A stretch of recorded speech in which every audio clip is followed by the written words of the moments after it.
Ааламга аттын кашкасындай таанымал алып жазуучубуз Чыңгыз Айтматовдун 92 жылдыгын белгилөө астында отурабыз. Өтүп жатат сизди эскерүү күнүбүз. Чексиз эле өзүңүзгө сүйүүбүз. Кыйкырсак да бүт ааламга жар салып, аттың арман жетпейт сизге үнүбүз.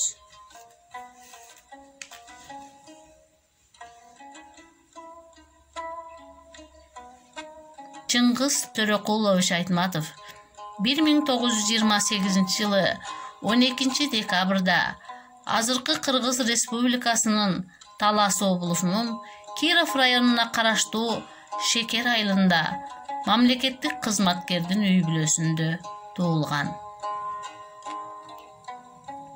Чыңгыз Айтматов күжүрмөн эмгеги үчүн көптөгөн сыйлыктардын ээси болгон.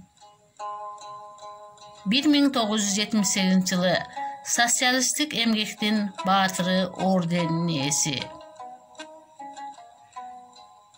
1971 жылы жана 1978 жылы Ленин орденинин 2 жолку ээси.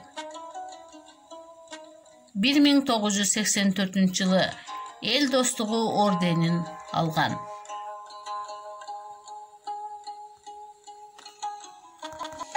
Эл аралык руханий дүйнөнү өнүктүрүүгө кошкон салымы үчүн руханият сыйлыгын 1993 жылы Казакстандан алган.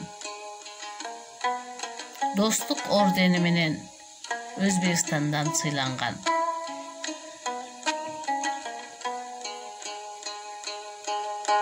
Күлкү ордени менен Польшада сыйланган.